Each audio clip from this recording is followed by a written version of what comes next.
Peter Burt. I'm a researcher with Drone Wars UK.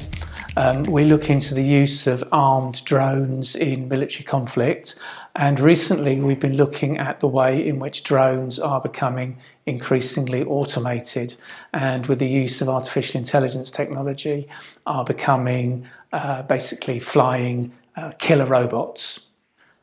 So I think at the moment we're at quite an important position regarding the development of lethal autonomous weapon systems, as you say, known as killer robots. There's a lot of work underway in the United Kingdom, funded by the Ministry of Defence and big arms companies, to try to develop automated technology for military weapon systems. And this is increasingly taking us down the line towards a weapon that's able to make its own decisions. And that raises a lot of big ethical issues. There are questions about the reliability of the system, about its ability to sort of discern between civilians and military competence. But the biggest ethical issue of all, I think, is the issue about whether it can ever be morally right to develop a machine that can kill humans with no human intervention whatsoever. Can that really ever be right? The Campaign to Stop Killer Robots is a network of civil society organisations who share our concerns about the development of lethal autonomous weapon systems. And it's an international campaign. It brings together some of the very big non-government organisations working on human rights issues like Human Rights Watch, Amnesty International, United Nations Association, and as well as that there are more specialist groups like ourselves, Drone Wars UK. And the campaign is working to try to secure an international ban on the development and the use of killer robots. And to do that, it's working with sympathetic governments, of which there are many, and also working with, in some cases, military experts and experts from the tech development sector, software engineers, again, many of whom are very concerned about the direction that this technology is leading us in. Well, COVID-19, as you would expect, has had an impact on the way in which the campaign is developed. One of the things which has been happening over recent years is discussion and negotiations between the nations of the world in arms control conferences at Geneva under the auspices of the United Nations.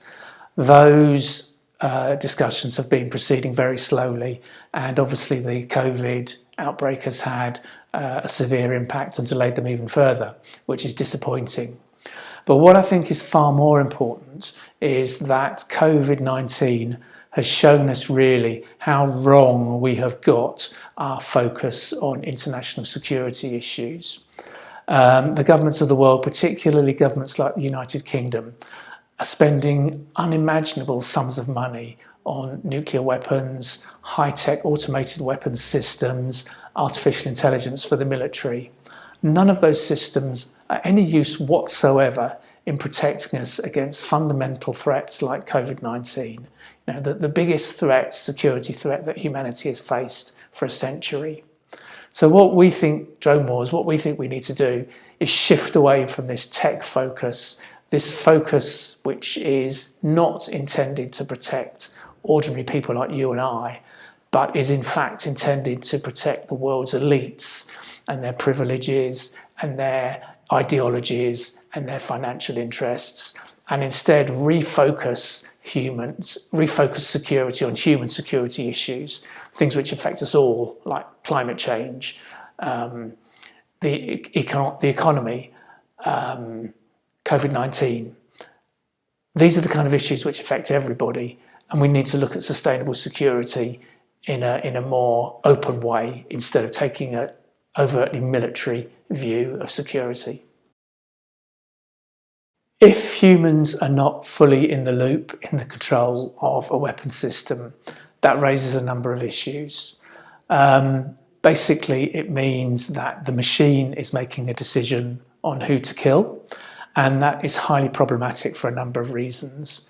There's the ethical issue that we've already discussed about can it be right to allow a machine to take a human's life. But there are also issues associated with the laws of wars. How is it possible for a machine to accurately discriminate between civilians and combatants? The problem with AI technology is that it's still at a very brittle stage. It can behave in ways that we don't necessarily understand. It can make mistakes. If it's placed in new situations, then it can behave in completely unexpected ways. So these all make it difficult to use killer robots, lethal autonomous weapon systems in a kind of military context to be absolutely sure that what is happening is what the commander wants to happen.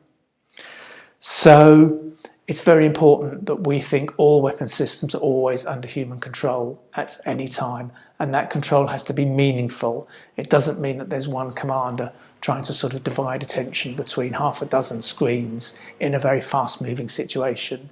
It means that the commander has to have complete control over what's going on. There are laws of war which apply to all soldiers and everyone in the military. And to cut a long story short, they control what soldiers can legally do in war and the amount of force that they can legally use. And as you would expect, it's not okay for soldiers to sort of kill anybody. They have to take efforts to protect civilians. They're not allowed to deliberately kill civilians. They have to be discriminate in terms of protecting civilians and discriminating between them and the military. And they also have to be proportionate in the amount of force they use. So those laws of war apply to killer robots as well as every other military system. And again, as we've seen, there are questions about whether it would be possible for killer robots to be discriminate in the way in which they operate. I think another issue is if something goes wrong, then what happens then? How do we attribute responsibility for the problem? If a machine goes wrong and kills civilians, then you can't place the machine in front of a war crimes tribunal.